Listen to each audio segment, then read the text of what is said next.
Bonjour à toutes et bonjour à tous, soyez les bienvenus sur la chaîne YouTube Ma conscience me parle.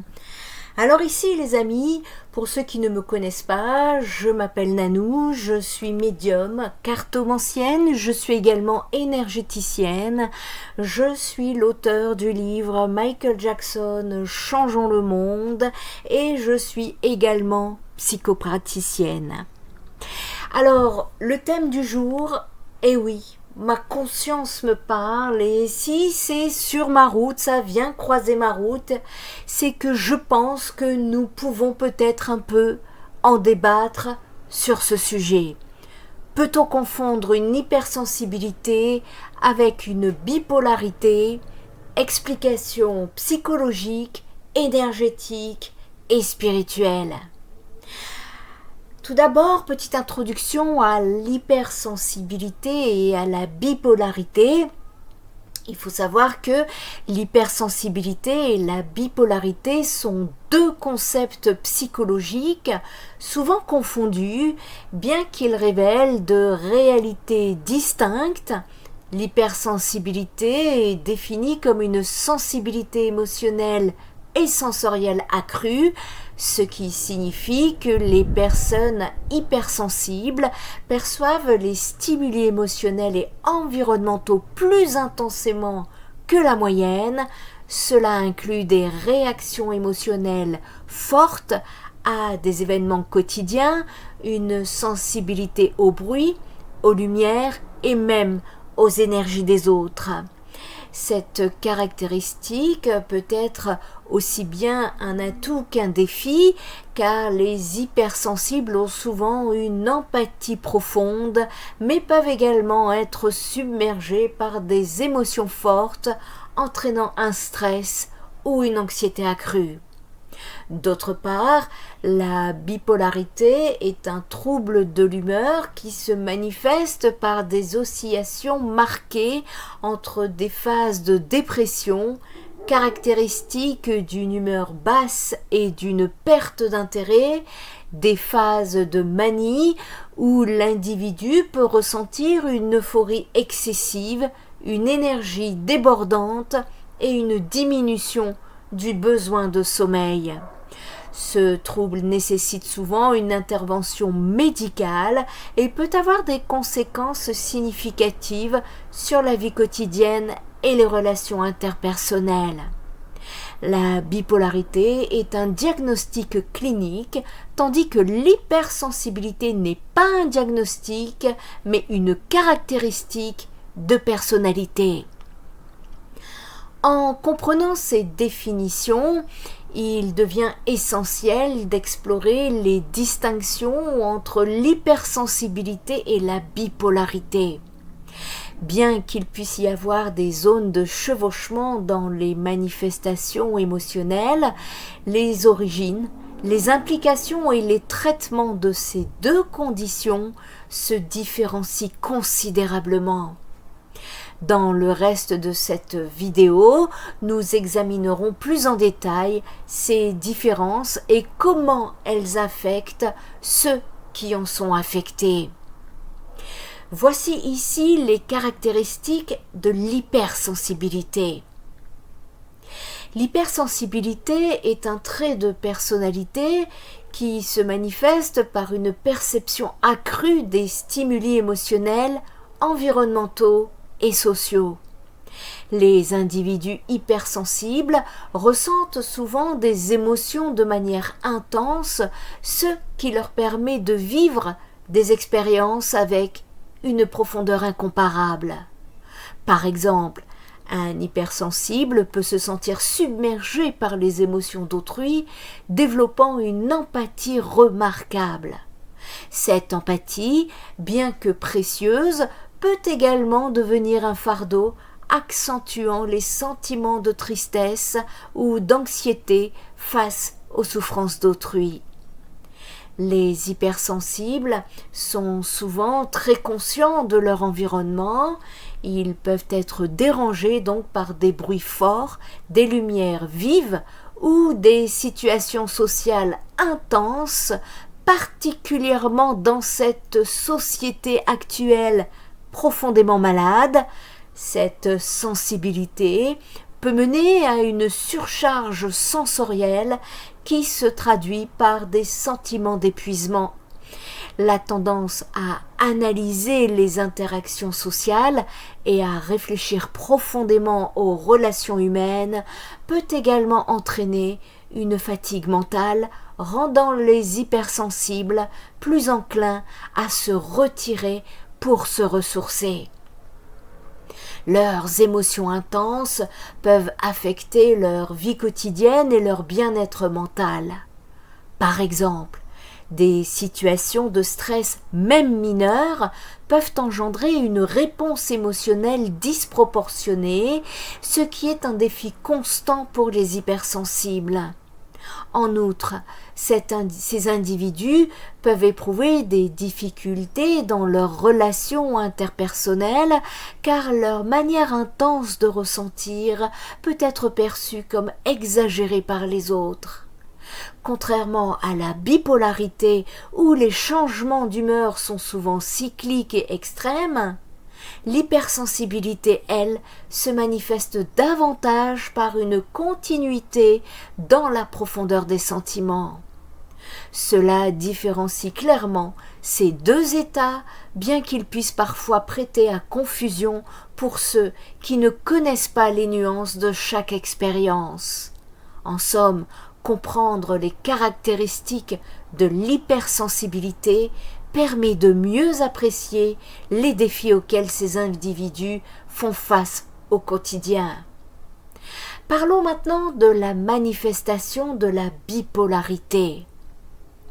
La bipolarité est un trouble de l'humeur caractérisé par des fluctuations extrêmes de l'humeur, passant de l'exaltation, appelée manie, à des phases de profonde tristesse, appelées dépression. Ces variations peuvent durer de quelques jours à plusieurs semaines et la gravité des épisodes peut influencer de manière significative la vie quotidienne d'une personne. Lors d'un épisode maniaque, les individus peuvent présenter une humeur excessivement euphorique, une énergie débordante et une activité accrue. Il peut à ne pas confondre avec l'activité créative débordante des hypersensibles. Ils peuvent également, au niveau de la manifestation de la bipolarité, les individus peuvent également éprouver une diminution du besoin de sommeil, des pensées rapides et des comportements impulsifs. Ces manifestations peuvent souvent inclure des décisions hâtives telles que des dépenses excessives ou des engagements imprudents qui peuvent nuire à leur bien-être et à leurs relations. À l'inverse, durant un épisode dépressif, une personne souffrant de bipolarité peut se sentir accablée par un sentiment de désespoir, une tristesse profonde, une fatigue constante et un intérêt diminué pour des activités auparavant appréciées. Les symptômes associés à cette phase incluent également des troubles du sommeil, une concentration difficile et des pensées de culpabilité ou de valeur diminuée. Ces symptômes peuvent souvent être mal interprétés tant par l'individu lui-même que par les personnes de son entourage comme des manifestations d'hypersensibilité, ce qui peut compliquer le diagnostic et le traitement de la bipolarité. Les impacts sur le comportement et les relations interpersonnelles peuvent être marquants. Les changements d'humeur rapides, notamment, peuvent déstabiliser les relations avec les amis, la famille et les collègues. Ainsi, Il est essentiel de reconnaître que les épisodes maniaco-dépressifs ne se limitent pas seulement à des fluctuations émotionnelles passagères, mais ils constituent un spectre complexe de symptômes qui nécessitent une attention et un soutien approprié pour éviter de confondre ces manifestations avec une hypersensibilité. Cela souligne l'importance d'un diagnostic et d'une prise en charge de professionnels connaissant hyper bien le domaine, bien évidemment, de la bipolarité, des symptômes de la bipolarité, mais également des caractéristiques de l'hypersensibilité pour ne pas se tromper dans le diagnostic. Il y a des points de chevauchement entre hypersensibilité et bipolarité. Dans la compréhension des états psychologiques, l'hypersensibilité et la bipolarité semblent présenter des caractéristiques communes qui peuvent induire en erreur ceux qui les observent. Les individus hypersensibles éprouvent souvent des émotions intenses, tout comme ceux qui souffrent de troubles bipolaires. Il est essentiel ici de se pencher sur ces émotions pour discerner les points de chevauchement entre les deux conditions. Les hypersensibles peuvent ressentir une empathie profonde, ce qui peut les amener à traverser des périodes d'intensité émotionnelle qui ressemblent au haut émotionnel observé lors des épisodes maniaques chez les personnes bipolaires.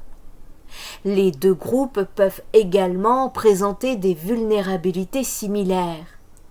Par exemple, en période de stress ou de surcharge émotionnelle, une personne hypersensible peut se retrouver submergée par ses sentiments, ce qui peut provoquer des comportements impulsifs ou des réactions émotionnelles intenses. Cela peut provoquer ou créer une confusion, notamment entre les comportements hypersensibles et les symptômes d'un épisode maniaque chez une personne atteinte de bipolarité. Au-delà de ces comportements, il est également possible qu'un hypersensible traverse des épisodes de dépression qui sont également présents dans le spectre bipolaire, ce qui complique davantage la distinction entre les deux états. De plus, il existe des situations spécifiques qui facilitent cette confusion. Des événements de vie stressants, des ruptures ou même des changements hormonaux peuvent exacerber les émotions d'un hypersensible, invoquant des réactions particulièrement vives. Il est crucial pour les professionnels de la santé mentale de reconnaître ces similitudes afin de fournir un diagnostic et un traitement approprié.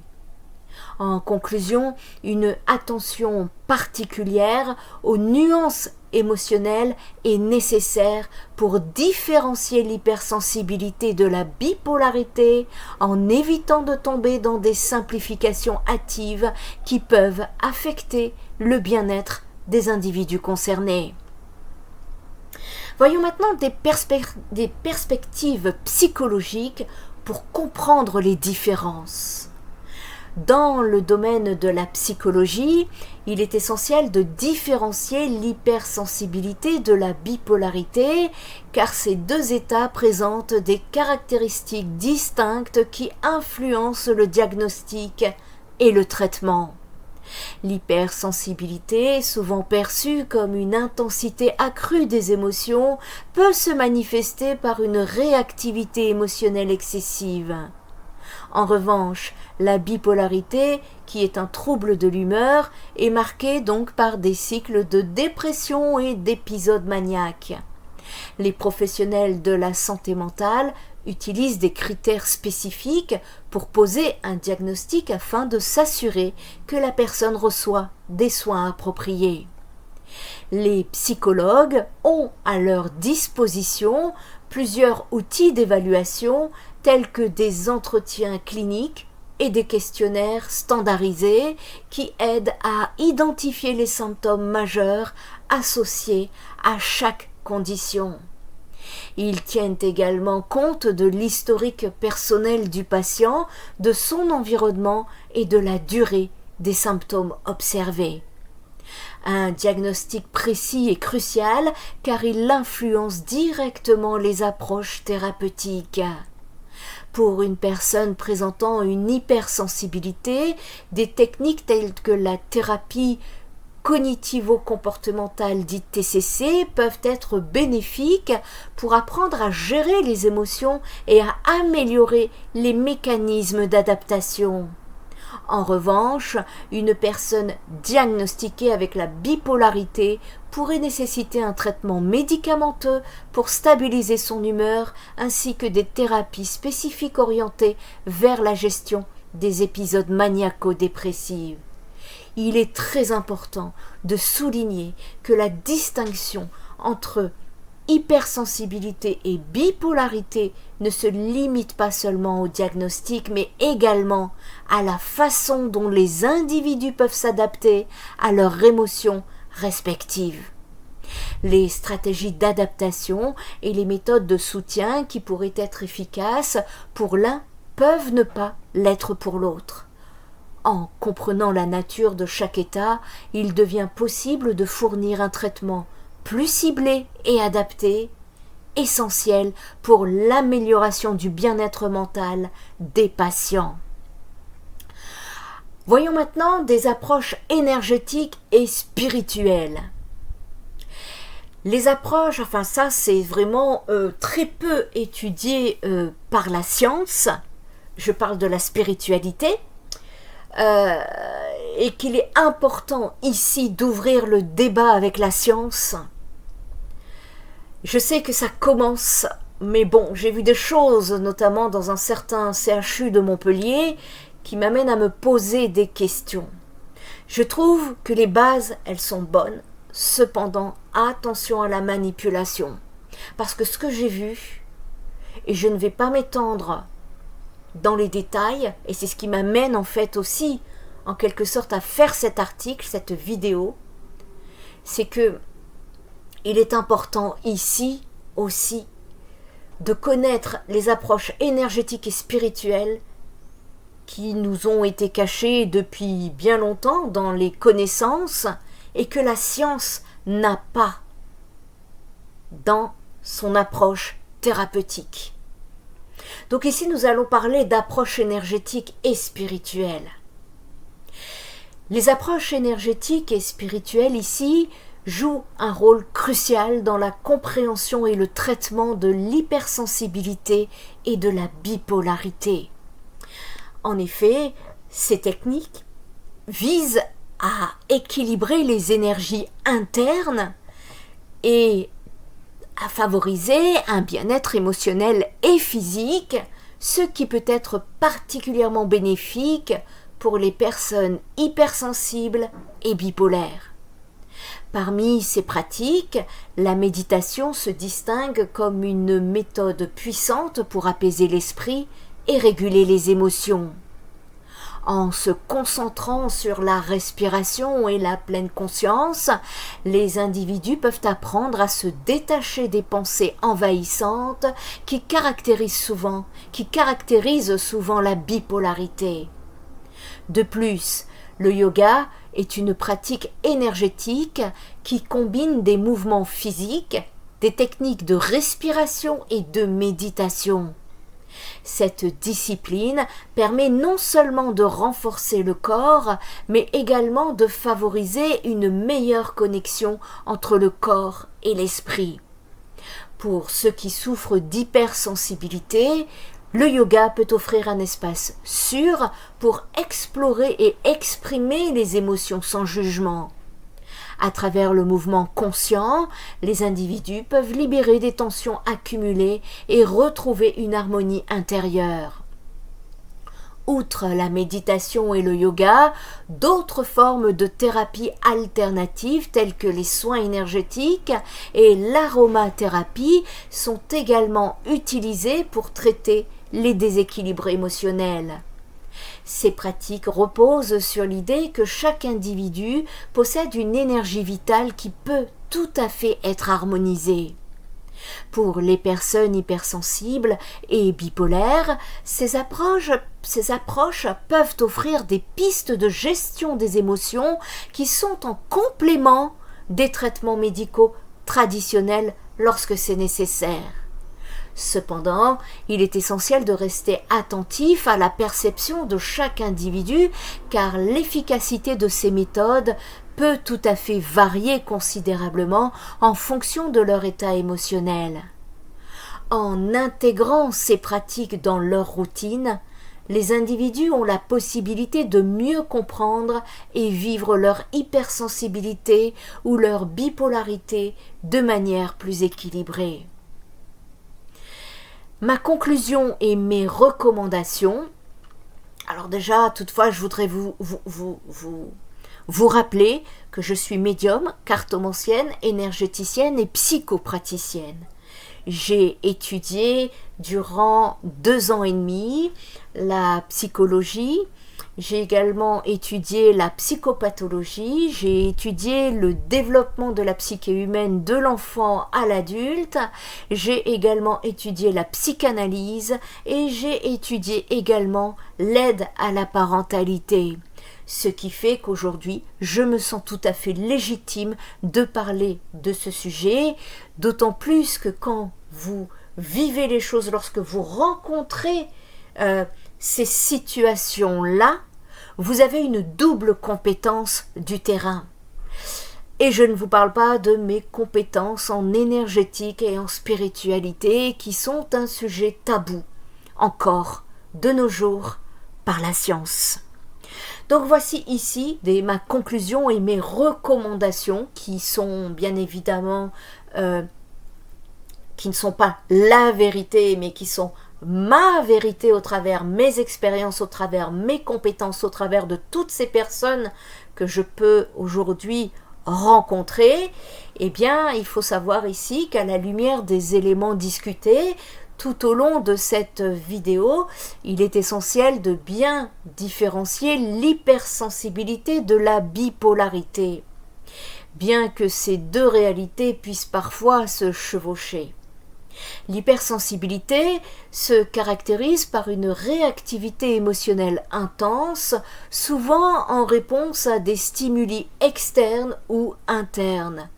Tandis que la bipolarité, elle, implique des épisodes de dépression et d'euphorie qui ne sont pas nécessairement liés à des facteurs environnementaux. Ces périodes de fluctuation peuvent rendre le diagnostic difficile, notamment pour ceux qui ressentent une hypersensibilité accentuée. Pour ceux qui se sentent perdus entre ces deux conditions, il est primordial de solliciter l'aide de professionnels de la santé mentale, mais qui soient tout aussi compétents dans leur domaine, c'est-à-dire la psychiatrie pour un psychiatre, mais qui soient tout à fait compétents dans toutes les caractéristiques de l'hypersensibilité. C'est très important, parce que l'hypersensibilité, je trouve que c'est un domaine qui n'a pas été assez approfondi, qui n'a pas été assez étudié, parce que celle-ci n'est pas reconnue, ce n'est pas une maladie, donc c'est normal qu'elle ne soit pas étudiée en profondeur par la psychiatrie. En revanche, je trouve que les psychologues et les psychopraticiens ont un rôle clé à jouer dans cette situation, et seul un psychologue, un psychiatre, voire un psychopraticien qualifié, voire compétent, peut évaluer précisément les symptômes ressentis. Je tiens toutefois à préciser qu'un psychopraticien, même s'il a fait des études, des années d'études, même s'il a fait des stages auprès de psychologues cliniciens, même si il a présenté un mémoire avec soutenance devant un comité scientifique, ce qui n'est pas rien, n'est pas habilité à apporter un diagnostic, qu'on se le dise. Il n'empêche qu'on a bien étudié ces domaines. Donc ici, il est important qu'un professionnel qualifié puisse évaluer précisément les symptômes ressentis et proposer un traitement adapté. Qu'il s'agisse de thérapie, de médication ou d'autres interventions. En outre, le soutien d'un thérapeute peut offrir un espace sûr pour explorer les émotions et apprendre des techniques de régulation émotionnelle. Il est également fondamental de sensibiliser le grand public concernant l'hypersensibilité et la bipolarité.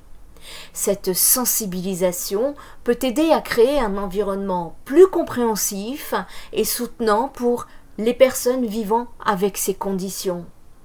En diffusant des informations sur les signes et les enjeux associés à chacune d'elles, nous facilitons la reconnaissance des symptômes et encourageons les individus à chercher de l'aide. Par conséquent, soutenir les initiatives éducatives et partager des ressources sont des actions concrètes que chacun peut entreprendre pour aider ceux qui se battent avec l'hypersensibilité et la bipolarité, ce qui n'est pas la même chose. J'ajouterai pour terminer cette vidéo que je lance vraiment un SOS. Je lance un SOS et j'ouvre le débat, que ce soit auprès des médecins, des psychiatres, des psychologues, de la sécurité sociale, des psychopraticiens, de tous les acteurs ici du terrain, en tant qu'humain, sur un plan strictement humain et tout à fait cohérent, qu'il est très important ici que des prises en charge psychologiques adaptées, que ce soit pour des hypersensibles auprès des psychologues ou des bipolaires auprès des psychiatres, soit je parle de la thérapie et non des médicaments, parce que je trouve que beaucoup d'hypersensibles sont endormis avec ces médicaments, et c'est là où je voudrais lancer le débat ici. C'est que il est important ici de mettre en place des prises en charge psychologiques adaptées aux personnes hypersensibles d'un côté, adaptées également aux personnes dites bipolaires de l'autre, parce qu'une thérapie va permettre ici d'aider le patient à aller au fin fond des choses, de son profond mal-être, de comprendre, d'aller à la racine, arracher comme cette mauvaise herbe à la racine. Et il est hyper important que les prises en charge thérapeutiques soient prises, que les thérapies soient prises en charge par la sécurité sociale. C'est un vrai cri d'alerte que je lance ici, dans une société qui va très mal. La médication n'est pas une solution, c'est mon avis personnel.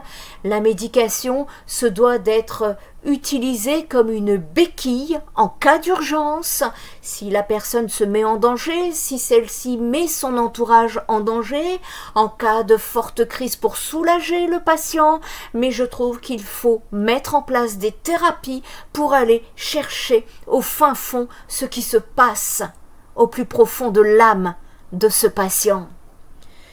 Je vous remercie à toutes et à tous pour votre écoute.